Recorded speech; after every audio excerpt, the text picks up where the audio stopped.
All right. We're gonna do roll call for each individual that's in here today. So we'll start with you, Chad. Here. Move around. Yeah. State, you want to state their names? Sure. Chad Schlotman, present.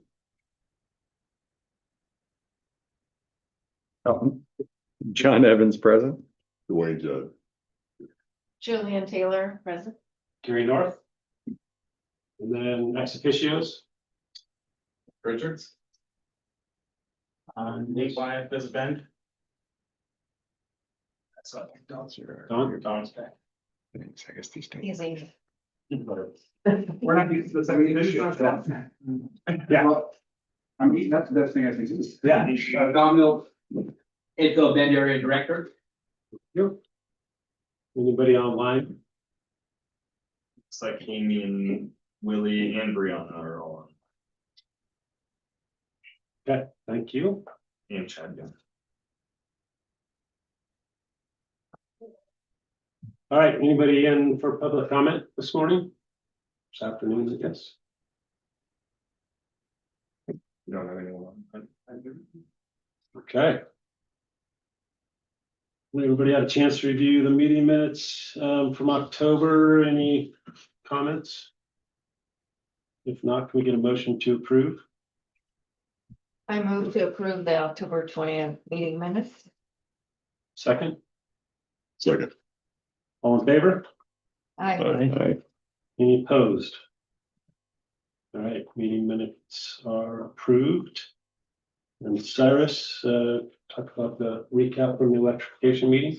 Yeah, so as you all know, council had a work session related to the electrification policy options that BDAP submitted a letter to be weighed in on that discussion. So I wanted to just provide some quick bullet takeaways and next steps as a result of that meeting. So the process of evaluating electrification fee is moving forward, but with some additional nuances. Council leaned more towards a signal than a shift in how they want to approach the desired outcome of that policy.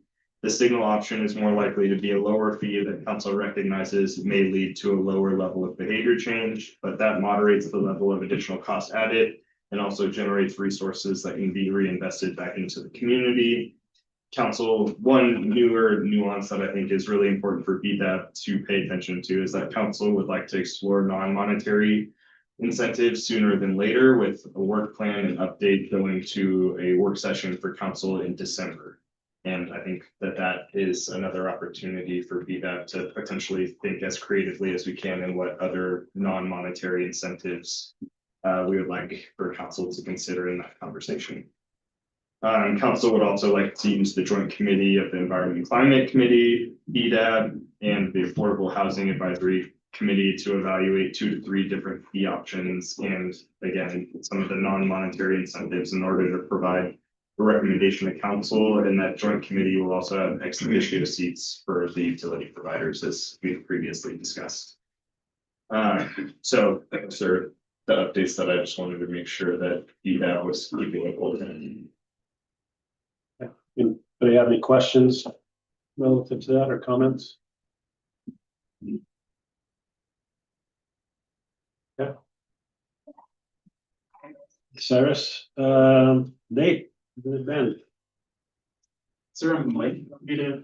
Yeah, our audio is not working, so you should be good. Just yell. Yeah.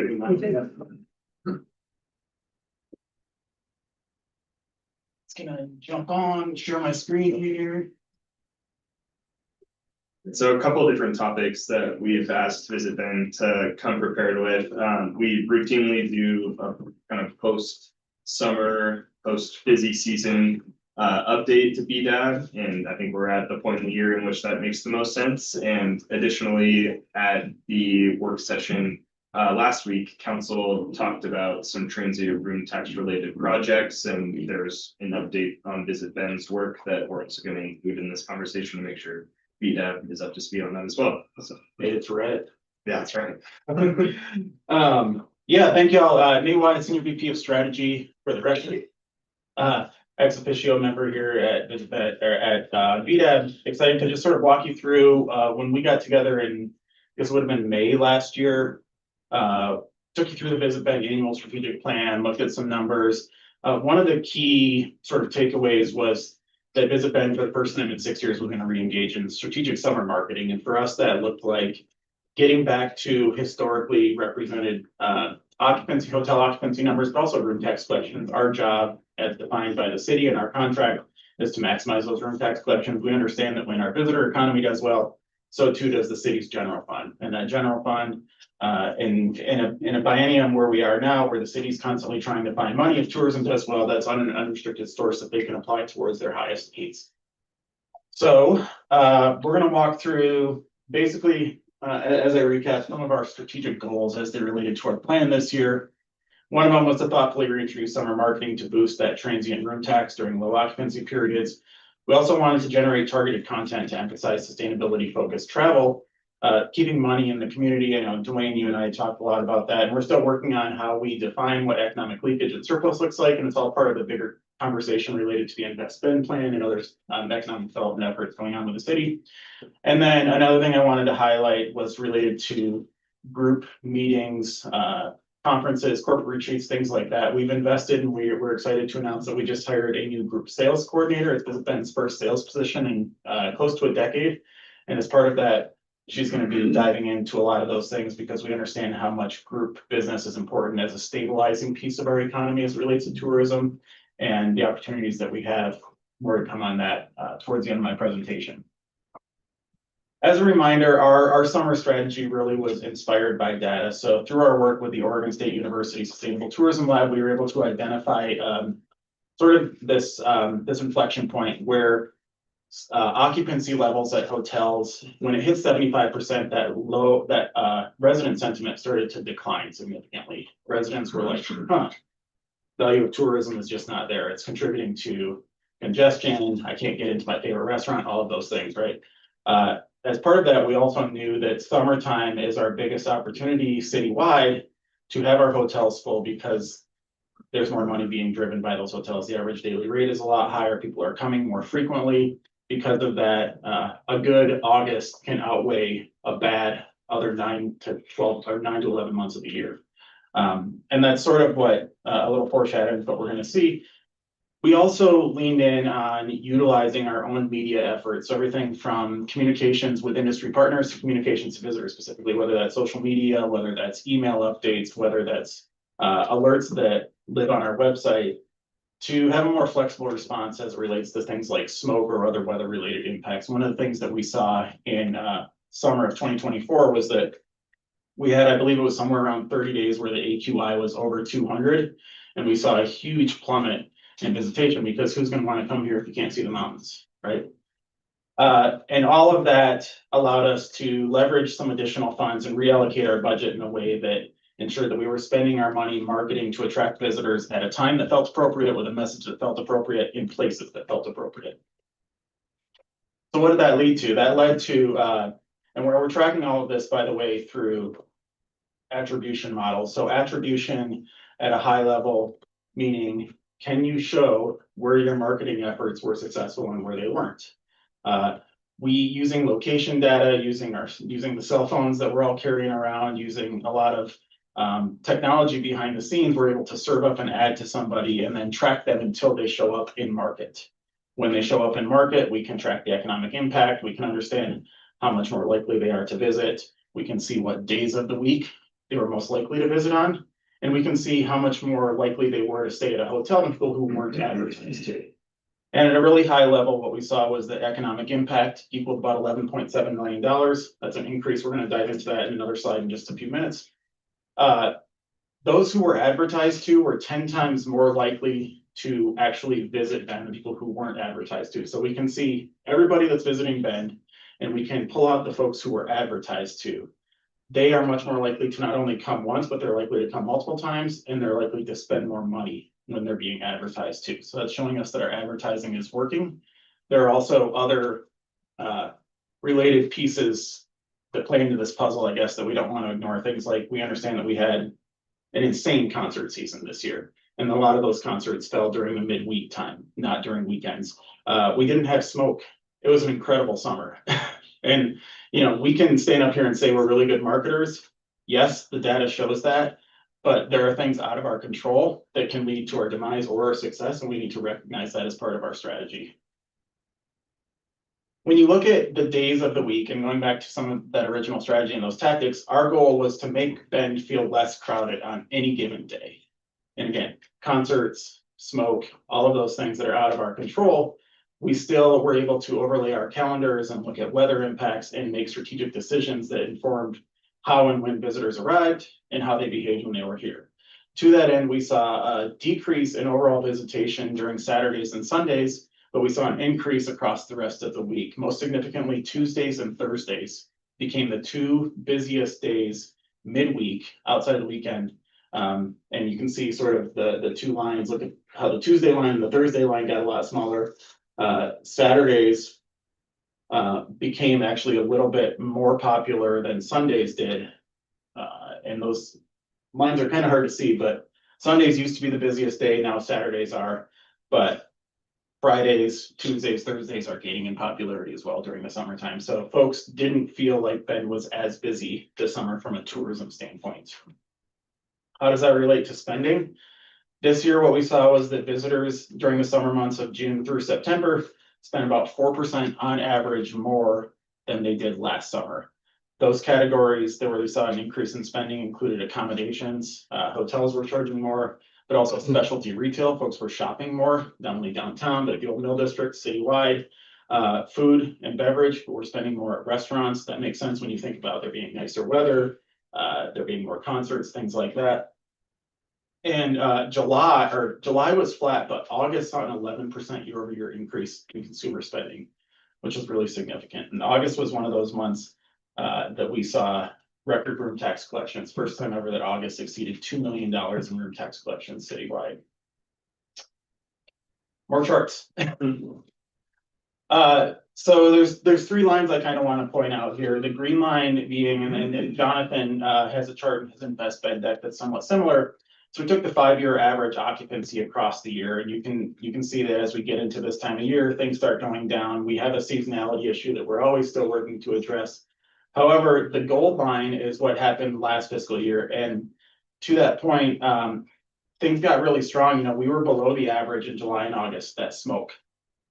Then we saw some pent up demand happen in September and August, and then things sort of returned to normal, seeing weaker November, December about on par. Things got a little stronger in January, February, March was a little bit soft. And then as we got back into the summer, things started looking a lot better. As we go to this blue line, those are the two most recent months that we have data for. That's July and August representing fiscal year 26. We're seeing things look really, really good. So July from an occupancy standpoint was up about 6.5%. August was up about 8.3%. However, what we are seeing in September, and this is just an indicator of maybe larger economic conditions we need to pay attention to, or just other things going on. Maybe last year's pent up demand is being balanced out by a softer economy now. We're seeing things off about 3.5% from last September. However, we're still exceeding the 5-year average. So it's something that we're paying attention to from an hotel occupancy standpoint.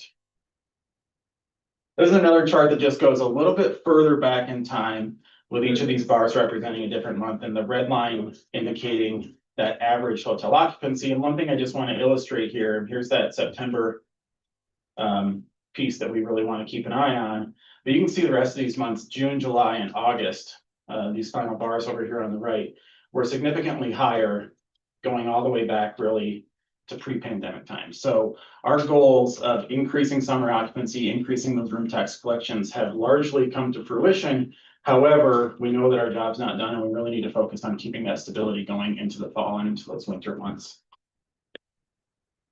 Can we ask questions? Please, yeah. On the last one, how has capacity changed since pre-pandemic?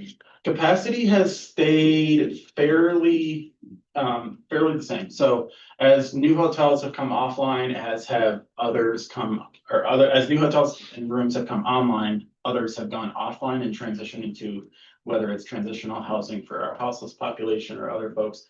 So really over the last 5 years, I think we've only seen an increase of about 200 to 250 hotel rooms citywide.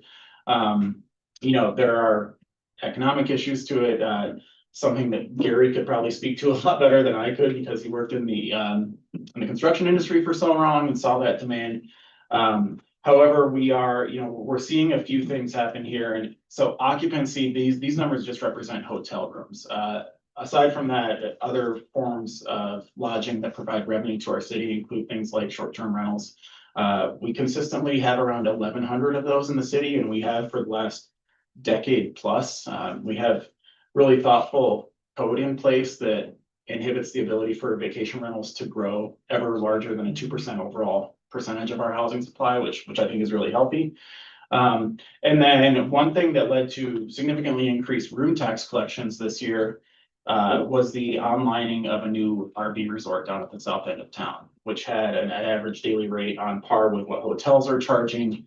And to that end, I think just in the month of August, we saw like $80,000 of room tax revenue come in from an RV resort that didn't exist before. So when we look at hotel rooms coming online, oftentimes those hotel rooms are just shuffling around and meeting existing needs. They're not meeting a new need. What's great about things like that RV park is that it's meeting a new need and it's providing a new source of revenue versus another hotel that's like, oh, these 500 people who stayed over here are just going to now come in and stay over here. It's not necessarily going to attract new visitors, so it's not going to provide for a new revenue stream. Yeah. Question 8. So your numbers you talked about earlier was 4% higher than last year. From a spending standpoint, yeah. Yeah, that's in whole dollars. Well, Yeah. Do you want the actual numbers? no, I'm just thinking that. No, I'm just thinking that in terms of if inflation across the country is about 3%. Yeah. Are those numbers inflation adjusted? They're not inflation adjusted. So if you back out that, which I think, this summer I was trying to average what that CPI was looking like over the summer months.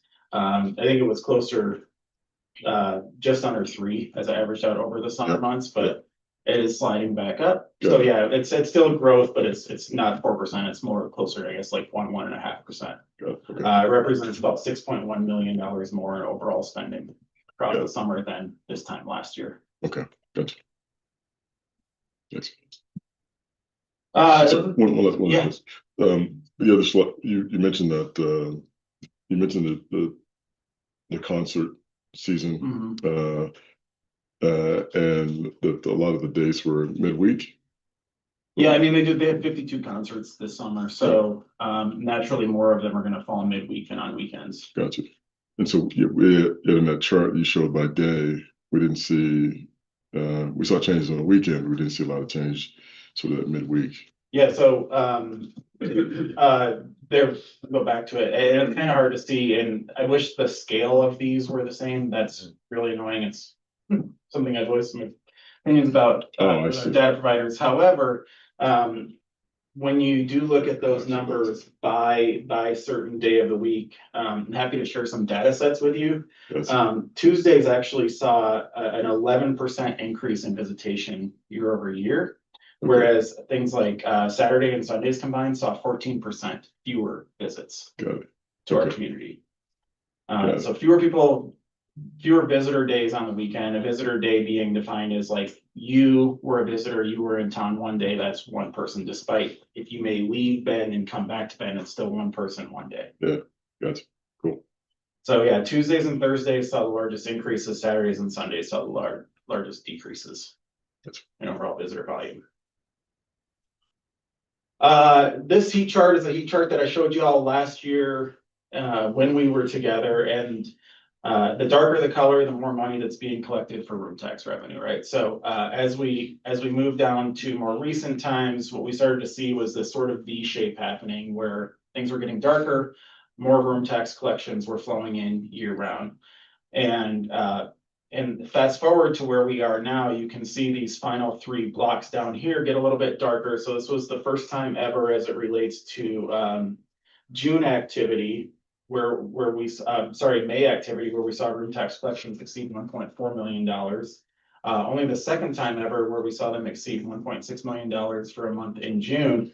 And July had been like that for a while. August was the first August ever that we saw, like I mentioned earlier, a record collection of over $2 million citywide. So it's a combination again of increased demand for our lodging product, but also a higher rate that's being charged, which ultimately culminates in larger room tax collections being driven ultimately to the city's general fund, but also to Visit Bend.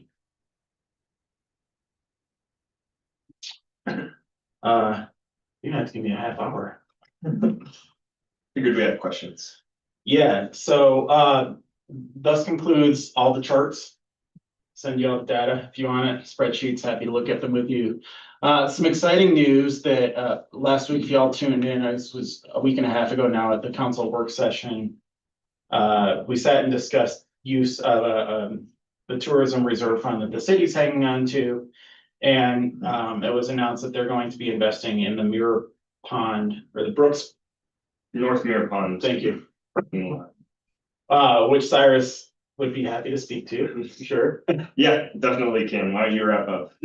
Questions. And then as part of that, we also announced that we're kicking off a feasibility study in coordination with the city and a lot of their efforts as they look at growing as it relates to a public assembly venue. So we're not calling it a convention center, we're not calling it an event space, we're calling it a public assembly venue because we don't know what it's gonna look like or what it has potential to look like. That's the reason we do a feasibility study, right? So ideally, it's something that we can invest in that will not only create a vital community asset, but also an economic asset that can lead to growth as our city goes. We've heard from a lot of folks talking about how growth is slowing down, economic growth is stalling, things like that. And at Visit Bend, we always, instead of taking fuel away from the engine, we want to find ways to add fuel to the engine so that it can continue to grow. And we understand that something like a public assembly venue not only has the ability to bring in and attract visitors, but it can also spur larger catalytic growth within a certain region or a district. And to that end, it's something that I think a lot of folks at the city are excited about looking at because they see the value in, like I said, not only attracting more visitors, generating more room tax revenue for the city's needs, but also potentially spurring economic growth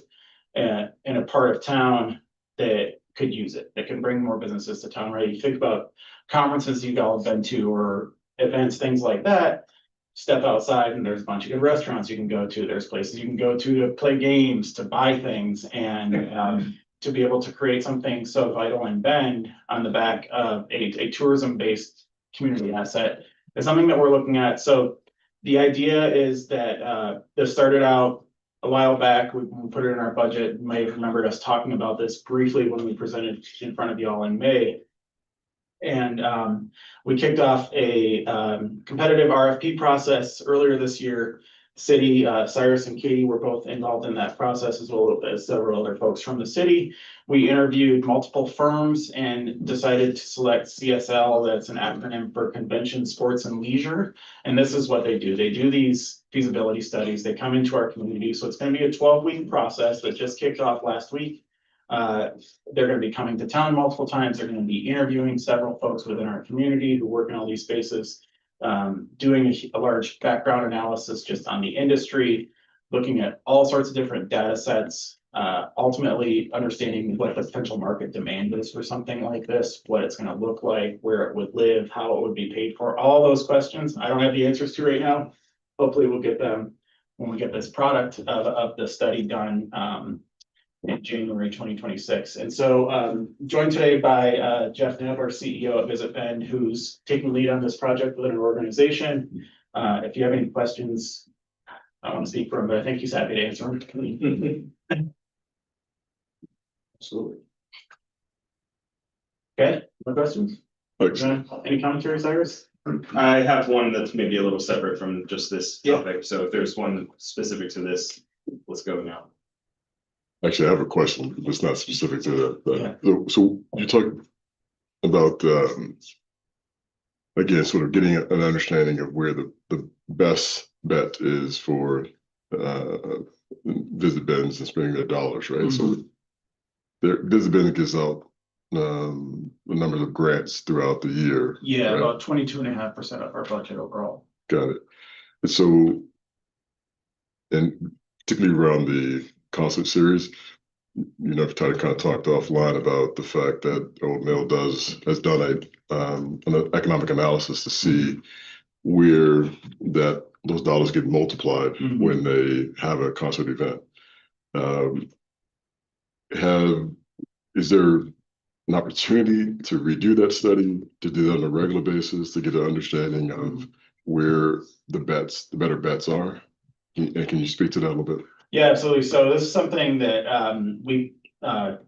yes, 100%. To answer your question, yes. Yep. And to that end, we've been speaking with our friends at the Old Mill about what that looks like, how we can create sort of a regular tempo Yep. of doing those studies. How do we need to do it every year? Do we need to do it every other year? I think one of the things that not only this project has made us realize, but also as we look back and as I started to compile all this data for this presentation today, is that there are a lot of people doing really cool stuff in this community. What's the impact of it? How much money is staying here? How much money is it bringing in? Where is it all going? All those questions, and those can be answered through this study that you're talking about. So last time we partnered with the Old Mill and Hayden Homes Amphitheater to do a study was in 2023. No surprise to anybody, we found a huge correlation between tourism and the concerts and the economic impact. However, something that is really important to us is how can we ensure that as much money as possible originating in this community stays in this community, right? We've all been talking about that as part of the Invest Ben plan. We've been talking about things like circular economics, all of these different theories and things. And we're also going to be working with them as we continue to work with others like Damon Runberg and Mark Buckley and other folks in our community who are sort of they're economists, they're really smart people, they have a lot of data, they're working statewide.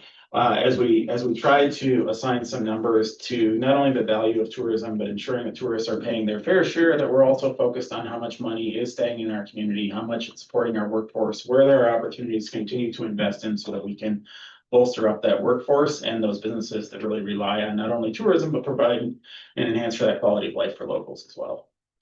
So we're going to be, something we were texting about this morning is like, okay, I've got all this data about spending, about occupancy, about room tax collections. Now I want to overlay that with their calendar of events and find out which events were driving the most spending, how much of that money, what, categories of merchants that spending was recorded at, because that can not only help us understand what the impact was, but it can help us implement and design strategy moving forward so that we're investing in those efforts that do have the most local impact. Right. You guys discuss the timeline of when that analysis can be conducted again? We haven't yet, no. Okay. Because it'd be great to understand that, again, the concert effect, but also to understand, again, as you are both marketing and also writing grants that are aligned with the city's initiatives to sort of attract, it'd be good to understand if those grants are doing what they're supposed to do and paying off. And so that type of analysis would be very helpful to understand that. Mm-hmm.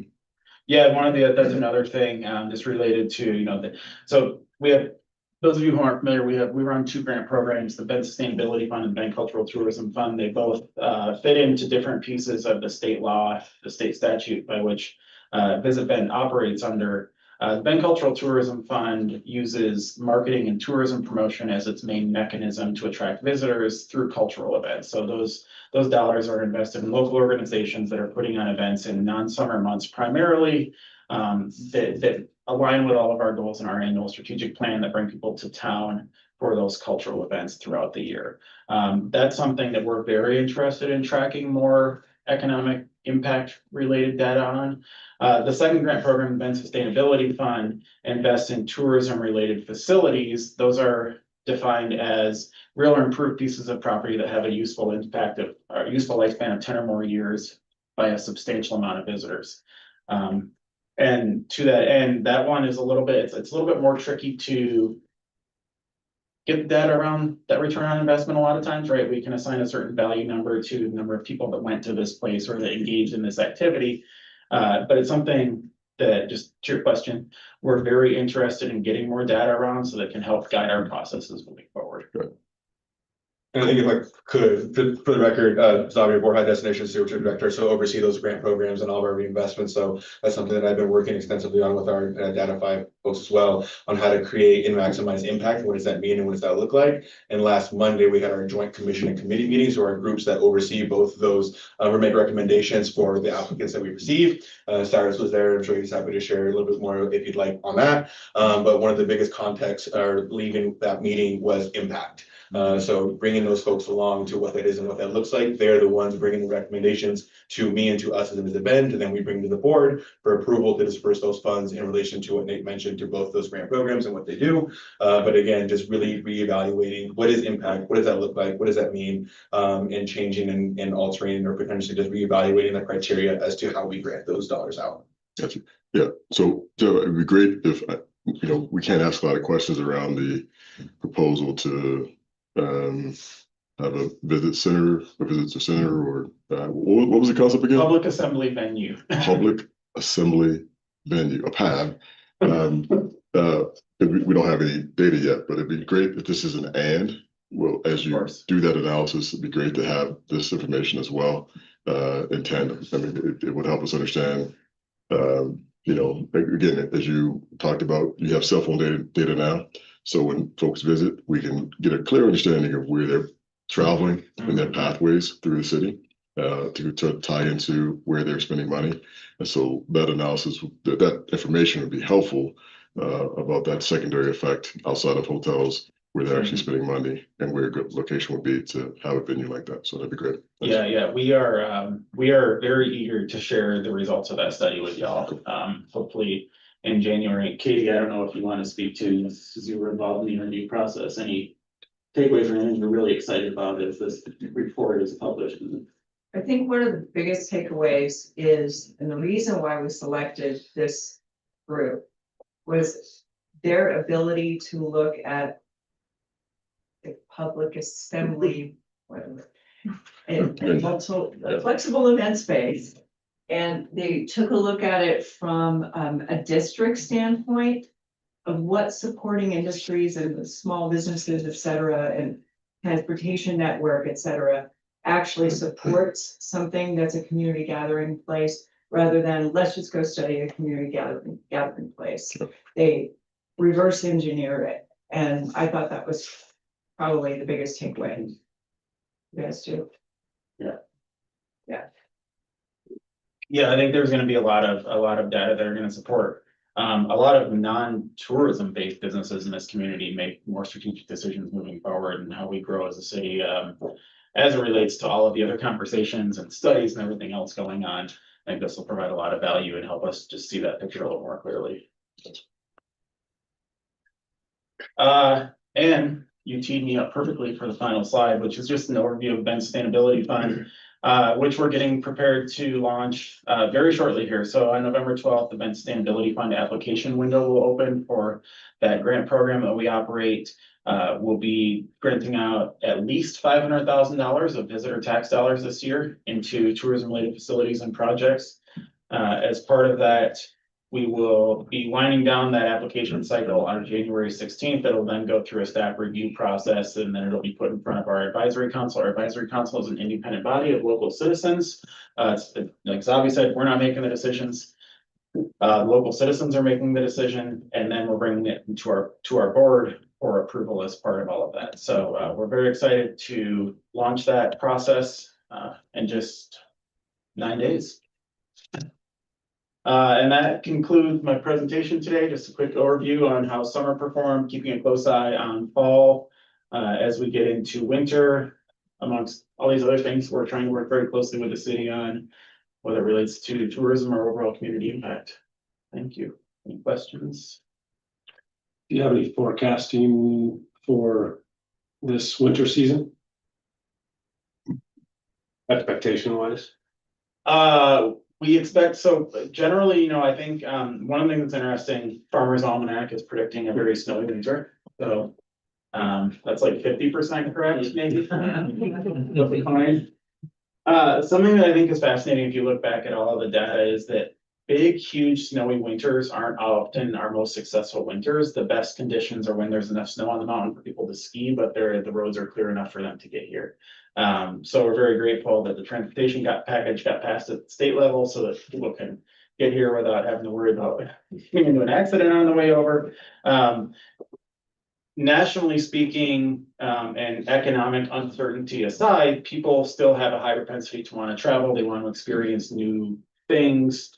that position and mountain destinations are trending well compared to more urban destinations.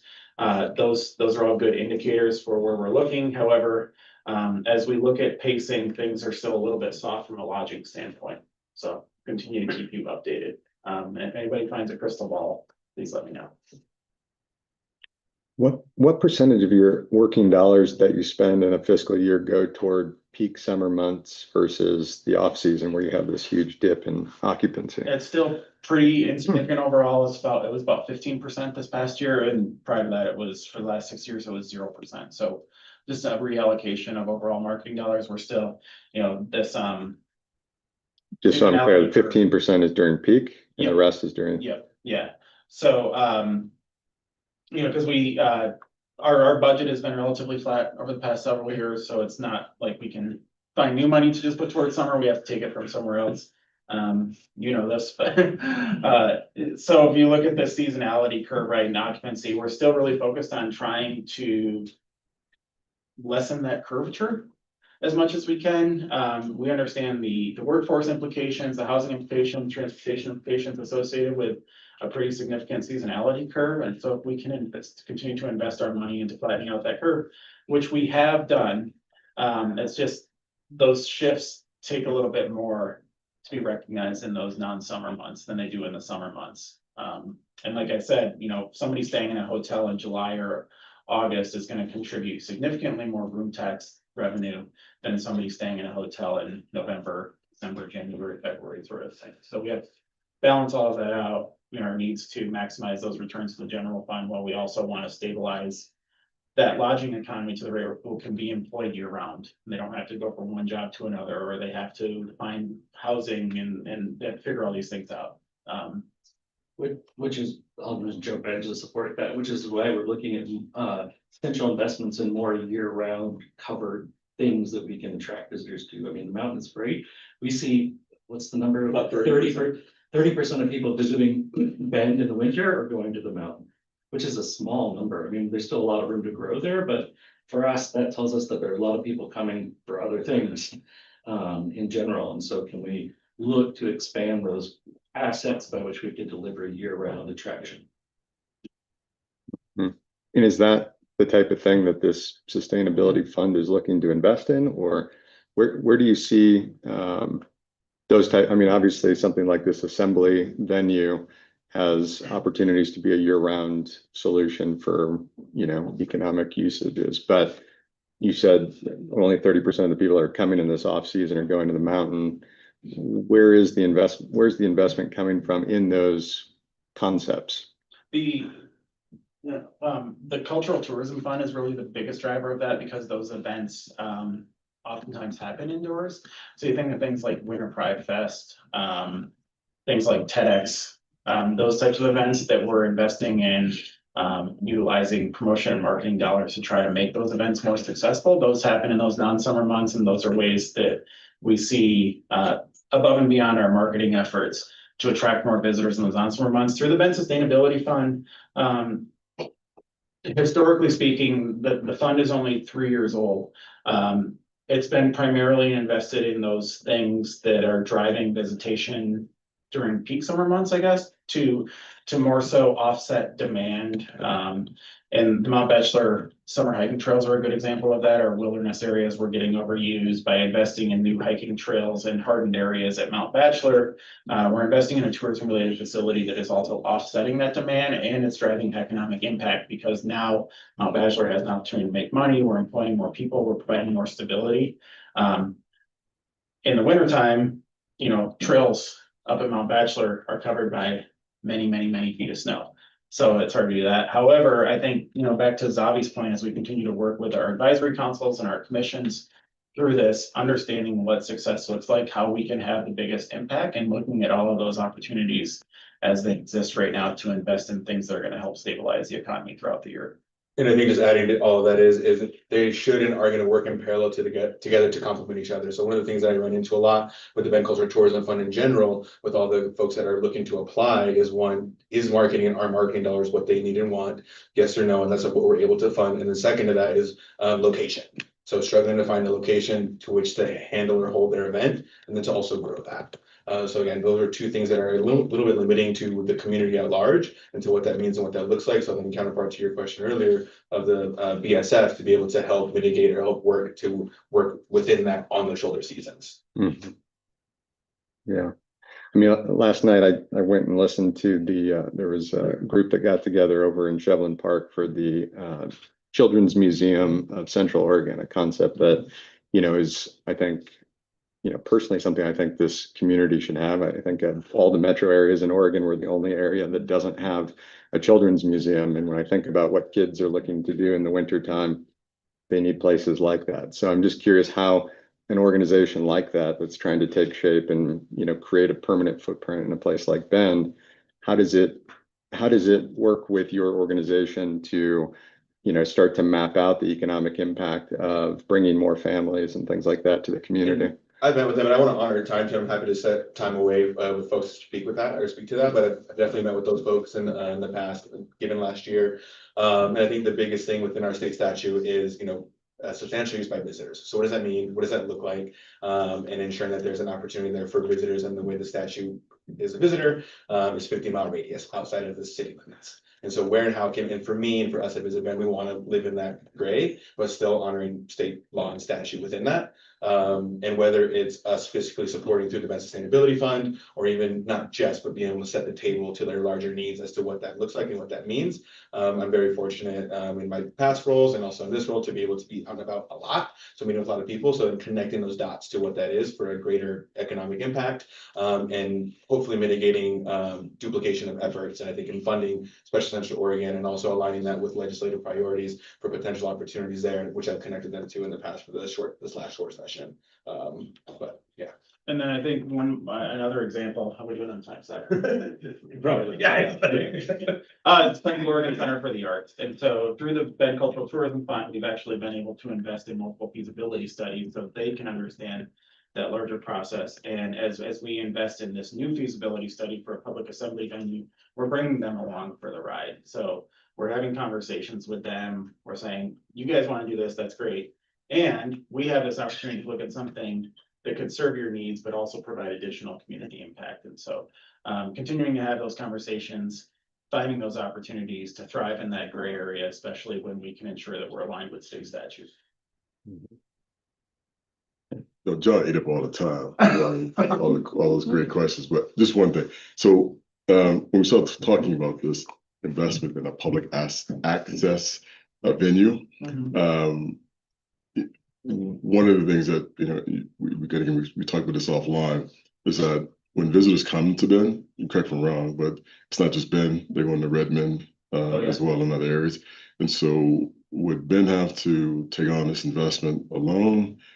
Are there opportunities to, and additionally with some of the other funds that you have, including the sustainability fund, what is it called? The sustain fund? Sustainability fund, yeah. If there's opportunities to work with, because you mentioned Mark, you mentioned Damon, you didn't mention Chuck. Yeah. Right? But he's Right, yeah. Yeah. So I think there's a regional, we'll have them at the table for sure. gotcha, cool. Yeah, and I think as it relates to funding, to your question, we'll find out. That's one of the things that feasibility study is gonna look like. How could this be funded? What would that funding look like? At this stage in the game, every option is on the table. This will identify what the most realistic opportunities are to leverage public and private resources in order to get something like this done, if the study shows that there's demand for it. Good, for Bend and the region. Yeah. Gotcha, cool. Absolutely. Thank you. Great, yeah, thank you. Really well done, Nate, and thank you to the rest of the Visit Bend team for showing up and participating. Travel and entourage. I think, Wayne? Yeah. No? So, yeah, I think there's a guest that's under my name. Can you promote her, please?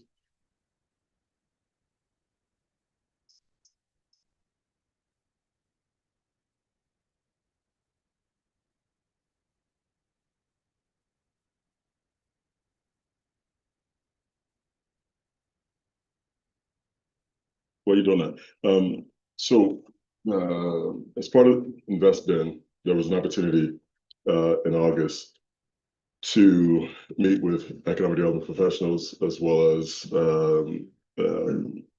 12 to 15 BIPOC small business owners. And so I've already, with most of you, kind of walked through that presentation and the initiatives that came out of that discussion.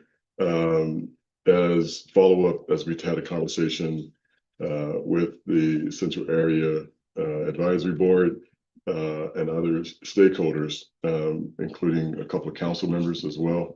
There was a conversation around what a change in, and this is to complement the work that Katie is currently doing and building out her team. But what's the work around what economic development can look like here in the city of Bend?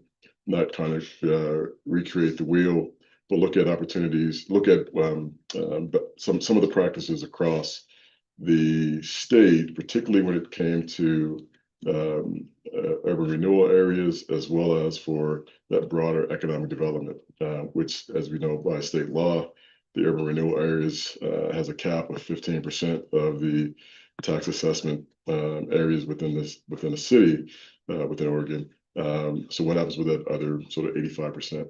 Are we able to promote Cadence? She's a panelist. Gotcha, cool. So if you can bring her on board, that'd be great. So hi, Cadence. Hello. So Cadence is a member of Eco Northwest and has experience working and with urban renewal areas, but also just broadly working in her capacity with Eco Northwest around economic development across the state. And so for the sake of board members, wanted to take this time for her to share this conversation around what could be possible here in the city of Bend and what has happened across the state. So basically, I just kind of asked her to just kind of talk to us about what economic development looks like in other municipalities across the state of Oregon. Hello, everybody. Thank you for letting me join you. My name is Cadence Petros, she, her. I work for Eco Northwest, as Dwayne mentioned. The bulk of my career, though, has really been spent as a local government practitioner, first as in-house counsel at what is now Prosper Portland, and then later on the project side at the city of Beaverton. And so for the last 25 or so years, I've really worked a lot in the intersection of economic development, housing, and downtown revitalization. And so those are the primary experiences that I had personally. And then now at Eco Northwest, where I've been for the last 3.5 years, I've had the fortune of helping other cities and urban renewal agencies meet their communities' needs. I have not done a survey of all Oregon jurisdictions, but I thought I'd spend a couple minutes talking to you about economic development and its intersection with urban renewal. And then I'm happy to answer any questions y'all might have. So first of all, this may be information you already have, so apologies if I'm just repeating stuff you already know. But to set the stage, in Oregon, economic development funding, if not from sort of federal sources, at the local level, really gravitates around 3 primary resources. General fund, right, which cities can allocate, but there's a lot of competing demands for those precious dollars. Transient lodging tax, so long as there's a tourism component for most cities, that's a requirement depending on when their TLT was established. And then tax increment financing, which is the kind of the engine beneath urban renewal. And as Dwayne said, there's a cap on how much of a city's jurisdiction can be included in urban renewal area. But in general, TIF is a very significant funding mechanism for economic development activities, so long as they meet sort of the real estate bricks and mortar requirements outlined in state statute. And so this nexus between economic development and urban renewal is really partly because urban renewal is trying to remediate blight and create interesting places where communities can thrive. But economic development is a key component of that. How are our businesses thriving in those places? In Oregon, there are three main ways that urban renewal agencies are comprised. One that is most common is the way Bend does it. The city council and often the mayor take off their city council hat and they put on their urban renewal agency hat. And it's a separate agency, but it's the same governing body, right? So they just switch their hat, they adjourn one meeting, begin another meeting, and then they act going forward. Other cities do it differently. Prosper Portland is an independent appointed board of community members. There are no elected officials on the Prosper Portland board. The Prosper Portland agency is not just the urban renewal agency, but also serves as the economic development arm of the city of Portland. So general fund dollars flow to Prosper for economic development activities citywide. So not just limited to TIF dollars within the urban renewal areas, but with the augmentation of both program income from urban renewal activities, but also general fund. Prosper is able to act as the economic development decision-making board. Now, there's a dotted line to city council, right? Because there's significant dollars, important public policy decisions being made. But as a technical matter, the Economic Development Agency Board makes the decisions on behalf of Prosper Portland. Then a couple cities, Beaverton included, have what we would call a hybrid model.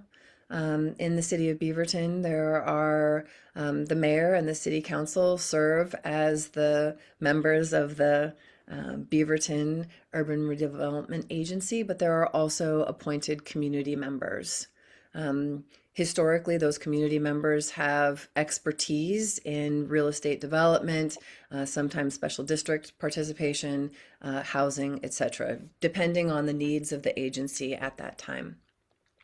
I think Oregon City has a similar model, and Springfield has a Lane County representative as well as their mayor and city council. So there are options available about the agency decision-making process itself. Every urban renewal agency also has an advisory committee. I think you all have interacted with the Central Area URAC. And many cities also have something akin to BDAB. And so the questions there are, what are the roles of citizen advisory boards and how do they interact with both staff and the decision-making bodies? And we can talk more about that if you'd like. I think perhaps what I'll do is I'll stop here and see if you all have any questions, and we can take the conversation where you'd like it to go.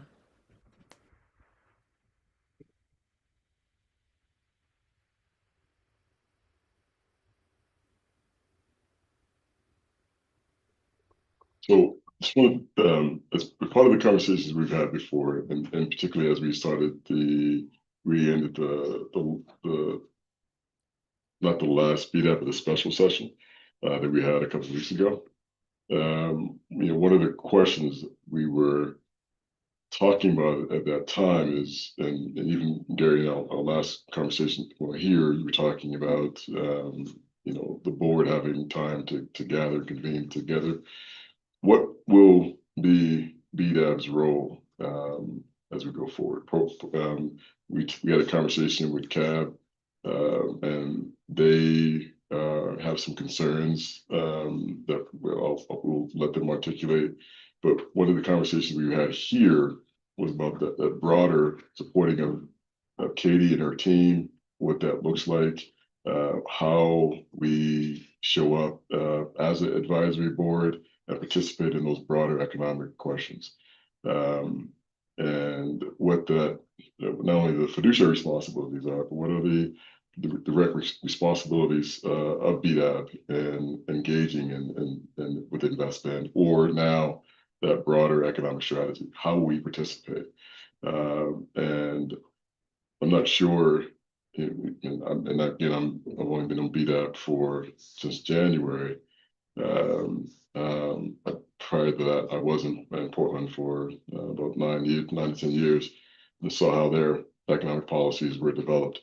And so I think there's still this question here and then about what are some of the what will it look like in our sort of inaugural attempt to put together an economic development strategy, and wondering if we either have the capability, capacity within the board to handle those questions.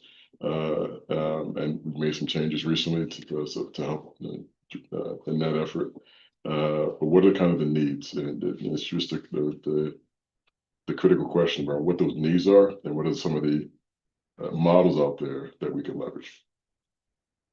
Yeah, and I think from what we're trying to do is find the appropriate areas of expertise, right? Whether the current city council and borough have the knowledge base to help with the economic plan going forward.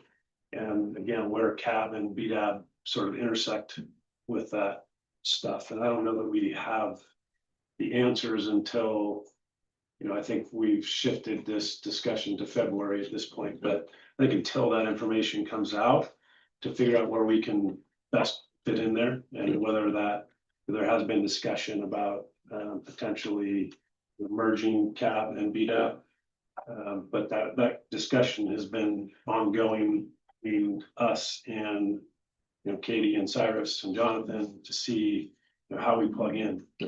But I think that discussion from everybody I've talked to is going to keep going to try to figure out, again, from a capacity standpoint. Katie's team is obviously small, and how do we as BDAB and or CAB, where is that expertise intersection, and how do we efficiently help their team with our expertise? And I think the goal, and John and I talked about it a little bit, and some others of us, is like, we want to contribute, and that's clear. So finding areas where we can contribute either individually or as a group, and bring that information back to these meetings as a report out, right? So you would meet with a specific individual or a group, and then bring that information back to BDAB as a whole, so that we're speaking in alignment. But I just don't think we're not there yet. Until they help to develop this plan, and we can find those areas that each person or the group of us can contribute in a meaningful way. I think that's the overall goal, is to get to that point where we feel like, and it's going to require that both and or CAB and BDAB get sort of redefined on what we're supposed to do. Right now, we're an advisory body, and that's where our capacity is. So I think there has to be some redefining of what council and the Katie's organization wants and needs from us in that going forward. So, and then again, just applying sort of and we're just thinking out loud now. That's all we're doing, is just having a conversation out loud right now. How do we avoid the echo chamber? How do we avoid asking a question amongst ourselves that we're trying to answer about how we look, right? And so there are professionals like Eco Northwest that are out there who do this work regionally based across the state, that we could lean into, right? Otherwise, it might, I guess, just my own perspective right now, it feels like we're kind of recreating the wheel for the first time here and then, where there are opportunities for us to reach out. A lot of times in these conversations we have at BDAP, we're asking externally for what are the models that are out there. We had this conversation, we were talking about electrification. And other instances where we were dealing with something that's going to affect the city of Bend, we were looking around for those other models. And so is there, I guess it's an open question to the board, is there a desire or will to sort of seek external consultants who've been here in the state that could sort of help us answer these questions? Yeah, I mean, I think part of this is gonna come down to, a budget that will come out of Katie's department, right? Yeah. How do we, that needs analysis, how do you align priorities based on that with the dollars? Yeah. And, again, until we have a budget established, it's gonna be difficult to answer that question, but if, collectively, the group feels like there's a consultant need associated with that, that can sort of expedite the whole process, then I think at that time. Yeah. We talk more about what that could look like. Yeah, and so the question again, is where do we find ourselves in this state of supporting? Is it the passive wait and see, or do we have a sense of an urgency or will to ask for the budget, to ask that council consider an opportunity like this? I think that's the question we find ourselves in most times is what, like when Cadence was talking about and there are issues and known issues with Prosper Portland's relationship with its council that I think it's well known. So we're not talking about like a model of excellence, but a model of what does collaboration look like. So for BDAB and talking about even having the conversation to talk with CAB or talking about what economic development looks like in terms of the accountability and the partners of that. We could be more of a thought leader and supporting Katie and those efforts by doubling down on the requests to have these models provided for us and defined for us, and seeking out partners like Echo Northwest, or take again the sort of which is kind of, it feels like where we have been traditionally has been sort of wait and see until we get feedback from the city administrators on what we can and should do. So Again, if I could weigh in. So BDAB is under the council. And if the charter for BDAB is to advise the mayor and council on issues related to the business community.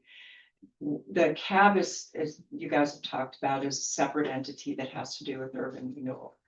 If this body wanted to, and if CAB wanted to, you could have some sort of discussion with council on redefining roles of these advisory bodies, if that's the direction you folks wanted to go, and I would want to talk to CAB about that as well. Yep.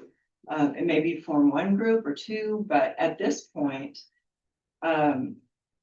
this body is advising on impacts to policymaking, impacts to the business community. But if you wanted us to have this conversation with council that there's interest in increasing the scope or refining it in some way, we could have that conversation and see if council is open to having some sort of a work session. So that's where it is there. It's whether or not the board members here of BDAB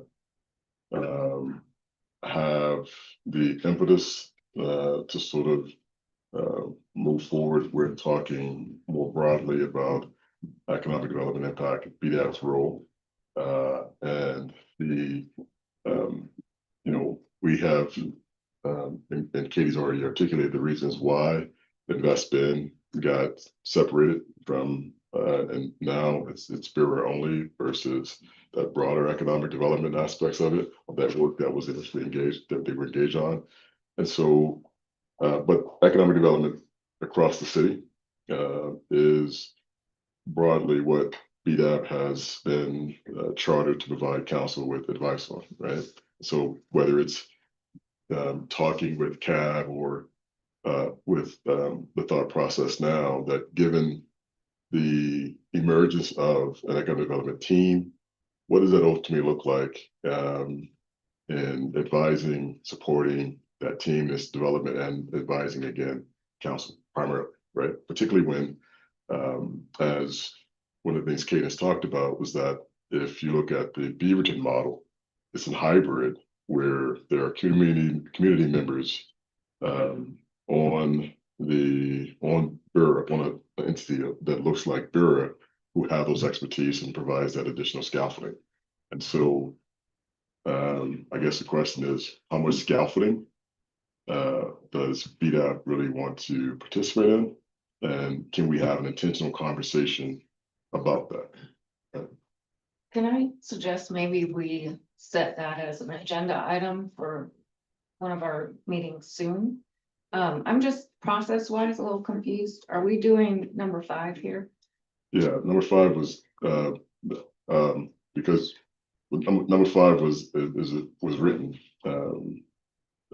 not by me, but again, this is another aspect of being able to sort of influence agendas. Right. So yes, we are in fact doing number 5.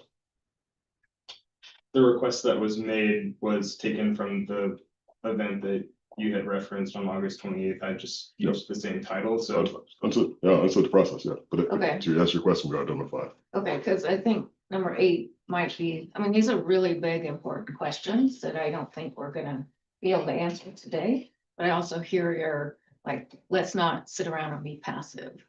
So I think maybe we need a dedicated time to discuss. So, Yeah, I think there's a couple elements here, right? We have, as part of the economic plan, there's gonna be business retention, other elements that are in our wheelhouse.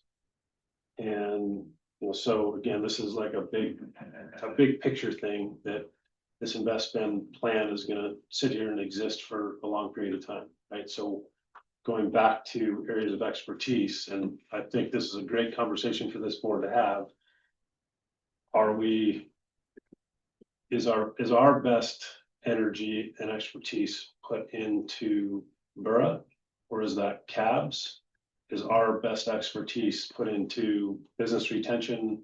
Where can we best plug into the overall economic model, understanding that it's going to take time to fund, and maybe the first resource is people and expertise, and that over the next 5 years, when you identify economic drivers, that being like bringing a big company to Bend or medium-sized company to Bend, which potentially is more of a Borough conversation than current business retention, right? I think when I hear you saying a lot, but I think there's some conflation with what you're saying. And you're saying that you go from an overall economic development being kind of the aspiration, as if we can pull out the TIF and the urban renewal as something that's exclusive and non-economic development. All those things are connected. Even the recruitment of a business, or as we talked about, if there's a strategy to recruit a trade company, what is that? Is there an and that says what's the focus on small businesses here? We've talked about, and Jonathan Taylor and his the data around economics around InvestBen highlights the fact that Ben has one of the largest number of small businesses per capita and a city size across the country.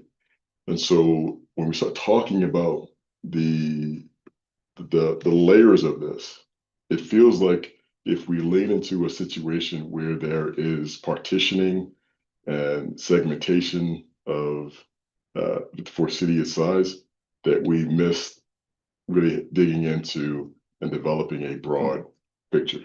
When we create those silos, and I don't know, and I don't know if you know, if CAB is saying they feel comfortable without, we've already had the conversation here and outside that there may be an opportunity for those teams, for these two teams to come together. I guess I'm leaning into this point around, can we intentionally have this conversation so that we don't have the loudest narrative sort of become the precedent, but have an intentional conversation with the stakeholders to talk through what that bigger picture looks like, what are the benefits and disadvantages of creating silos or breaking down those silos, and as well, because you mentioned talking about having people first. Again, just in my experience, your strategy starts with your priorities first, and then you define the people and resources that align with you achieving that strategy. And so right now, there's an opportunity for the collective of stakeholders across Bend to really define those priorities. So that's kind of where I'm at. Yeah, that I conversation. think we're saying the same thing. I think Katie's gonna get into that in the next agenda item, and just to be clear, I think it's worth noting that right now, BDAB is an advisory body appointed by the mayor. There's nothing in the charter that is specific to urban renewal, and so if that is something that we want to be adjusted or that BDAB would like to express some further interest in, I think council will be more than willing to have that conversation and think more broadly about what they're asking of these advisory bodies between CAB and BDAB and making sure that there's proper alignment between those, because clearly I think there needs to be some I'd say more updated discussions at where we're at in terms of our economic development department and strategic planning processes. So just one last thing, then I'll not weigh in. So there's really three pieces that I'm hearing here. One is, do we want to redefine what BDAB is in the CAB? Number two would be, I think that BDAB needs a strategic plan. And I think we're overdue to revise it, so it might be really good timing to have a bigger conversation next year. Yep. As we look at what this group does in relationship to the strategic plan that we're coming out with. And to your point, Wayne, the strategic plan includes Fora in it. You're right. They're inextricably linked. Right. Yes. So do we want to take a look at that strategic plan and put that in context of what the work is of this body, that it could be helpful to our department, weighing in on things that are really important.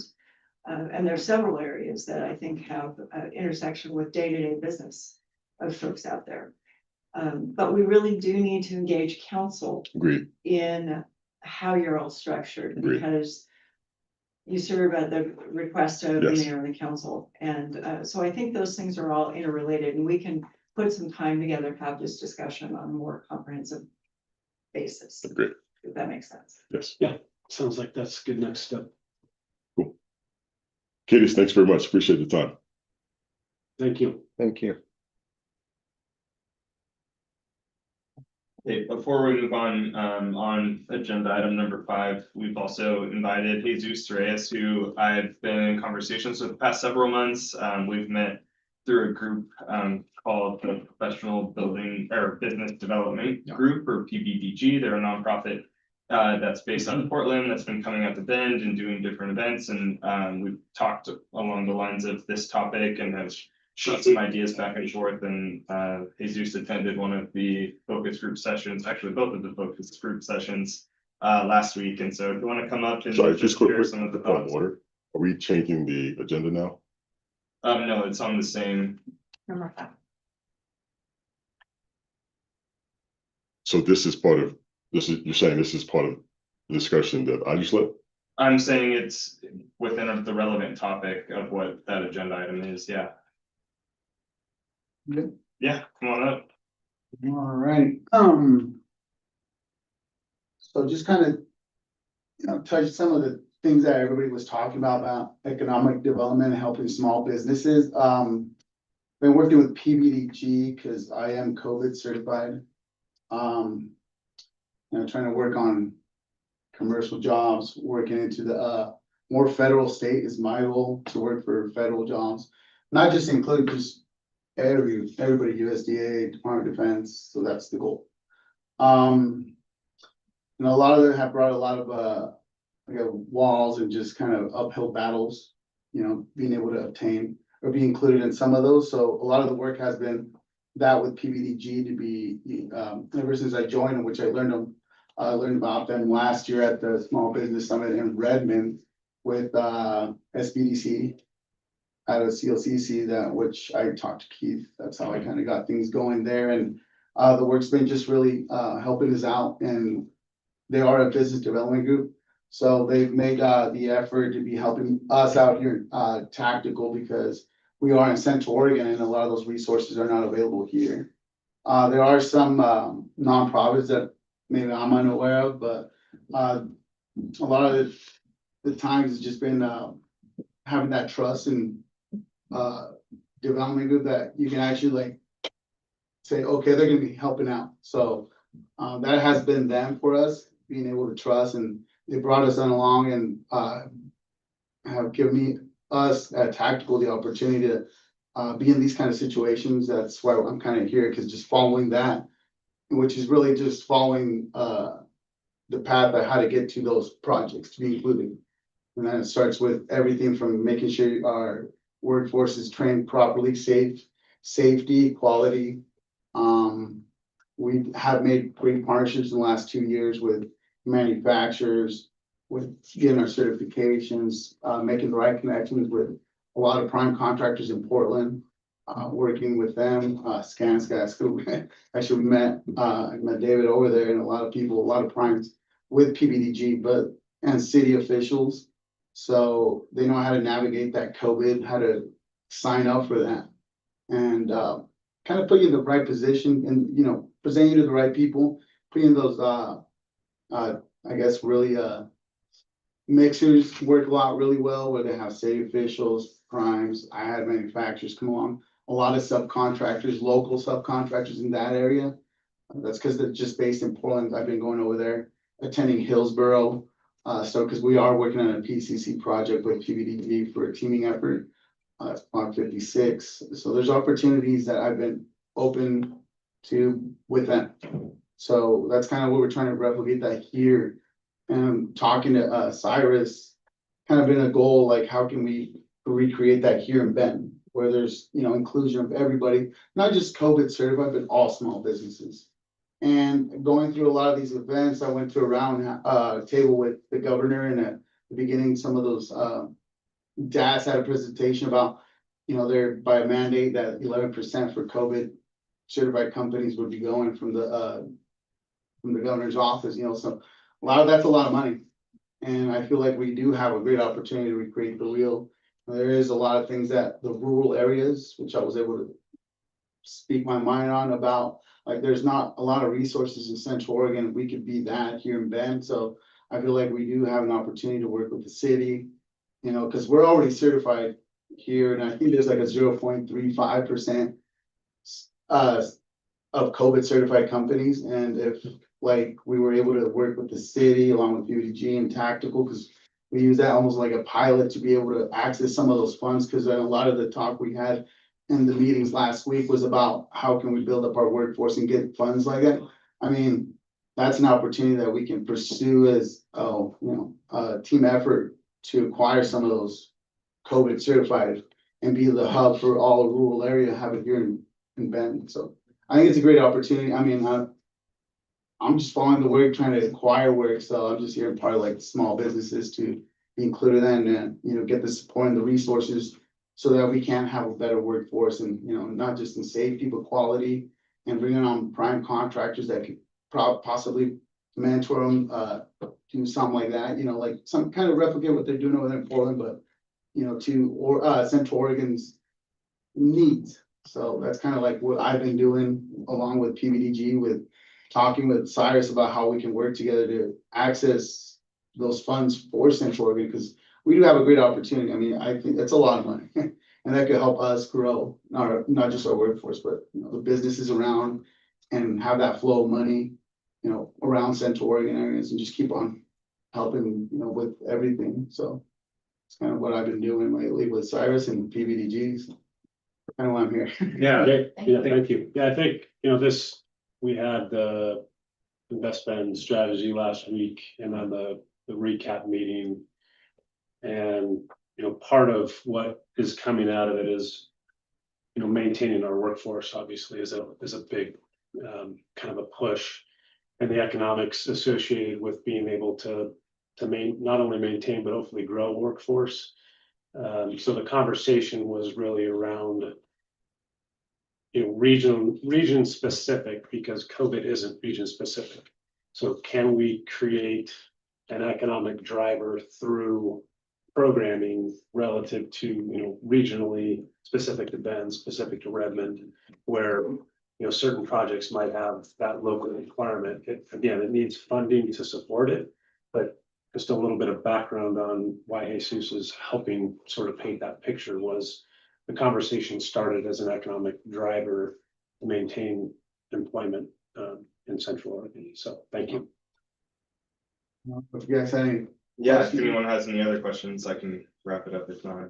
But the city's supplier diversity program is definitely in its infancy, but talking with Miguel and PBDG, we just feel like there's a lot of collaborative efforts and opportunities for them having more of a presence in Central Oregon and what some of the, I think, aligned desired outcomes are. And so we're excited that starting this conversation, this process, but a lot more to come. But I appreciate Jesus coming and sharing that perspective. you guys for allowing me to talk. So, Yeah. but we're here to help. I mean, any way we can to, provide what it took from us, and because it took us a year to get those certifications. So it's not easy. It does take a lot of paperwork and a lot of process, and a lot of people get turned off by that, but there is opportunity. It doesn't give you a guarantee of work, but it gives you, the opportunity to be in these situations and kind of be looked at more, and, being able to go with everybody be awesome. So whatever we can help with, we're here to do that. So. Great. Have you and Katie already connected?